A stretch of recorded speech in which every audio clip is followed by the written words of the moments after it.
మాటలు మర్చిపోయాడు. దావీదు సైనికులకు ఆయన చెప్పిన జవాబులు మర్చిపోయాడు. ఏం చేస్తారండి?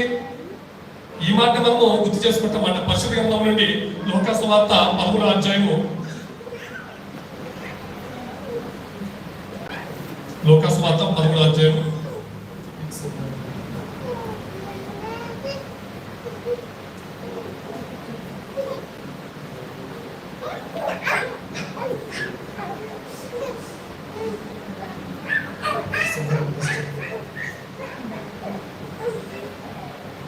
సామెతలు సంకేతాలు 109వ అధ్యాయం 5వ వచనం.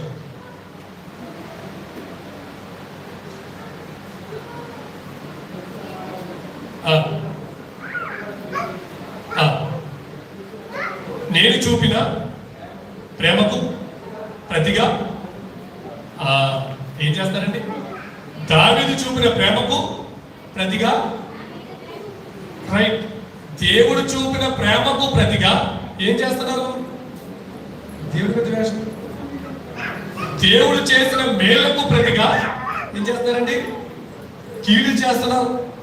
ఈ నామాల్ని దేవుడు ఆచరించిన రీతిని మర్చిపోయి దేవుడికి వ్యతిరేకంగా, దేవుడి సేవకు వ్యతిరేకంగా, సహాయపడవలసిన చోట సహాయపడకుండా, నాకు దావీదు తెల్లని, ఆయన తండ్రి ఎవరో తెలియదని ఇష్టానుసారంగా జవాబు చెప్పి ఆ సేవకులను దావీదుకి పంపిన తర్వాత వారి కోపం వస్తున్న తర్వాత అబిగయీలు వారితో దావీదు గారితో మాట్లాడి వారికి శాంతింపజేసిన తర్వాత ఇదిగో తనకి నాబాలు తిని తాగి ఇష్టానుసారంగా ఉన్న తర్వాత ఉదయానికి మత్తుకు తిన్న తర్వాత అబిగయీలు జరిగినంతా కూడా చెప్పారు.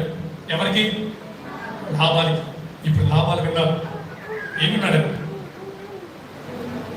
దావీదు గారికి అబిగయీలుకి జరిగినంతా విన్నారు. రాత్రి వినలేదు. రాత్రి ఎందుకు వినలేదు? రాత్రితో కూడా మత్తులో ఉన్నమాట మర్చిపోయారు.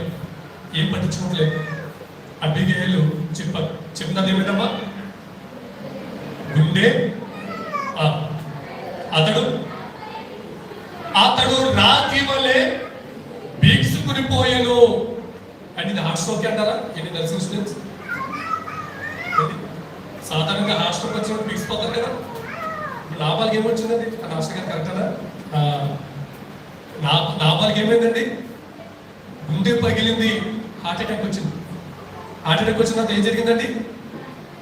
బిగిసిపోయాడు. 10 దినములైన తర్వాత యెహోవా నాబాలును మొత్తగా అతను చచ్చిపోయాడు. ఎవరు మొత్తారండి? మనకు ఇప్పుడు వెనక్కి వెళ్దాం. మనం మొదటికి వచ్చాం కదా, ఇప్పుడు వెనక్కి వెళ్దాం.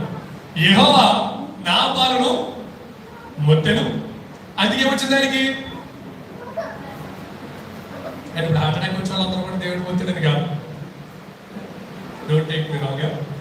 నాబాలు యెహోవాకు వ్యతిరేకమైన విషయము యెహోవా చెప్తున్నాడు. అందుకే యెహోవా నాబాలును మొత్తెను. ఎన్ని దినాలు చచ్చిపోయాడు? ఎన్ని రోజులకండి?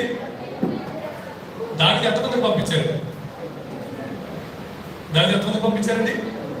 10 మంది సేవకులను నాబాలు దగ్గర పంపితే ఆ 10 మందిని వెనక్కి ఖాళీ చేతులతో పంపాడు.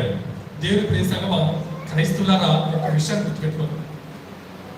మన దగ్గరికి ఎవరైనా ఆహారం కొరకు వచ్చినప్పుడు వారిని ఖాళీ చేతులతో పంపకూడదు.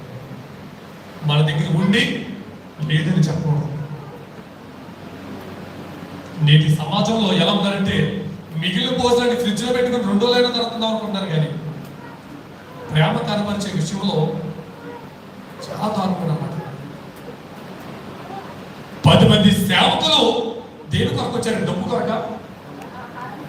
అధికారం కొరక? దేని కొరకు వచ్చారు? మరి 10 మందిని ఖాళీగా పంపించొచ్చంట. 10 మందిని వెనక్కి పంపిస్తే ఎన్ని రోజులు దీనికి మరణం వచ్చిందండి? 10 రోజుల తర్వాత.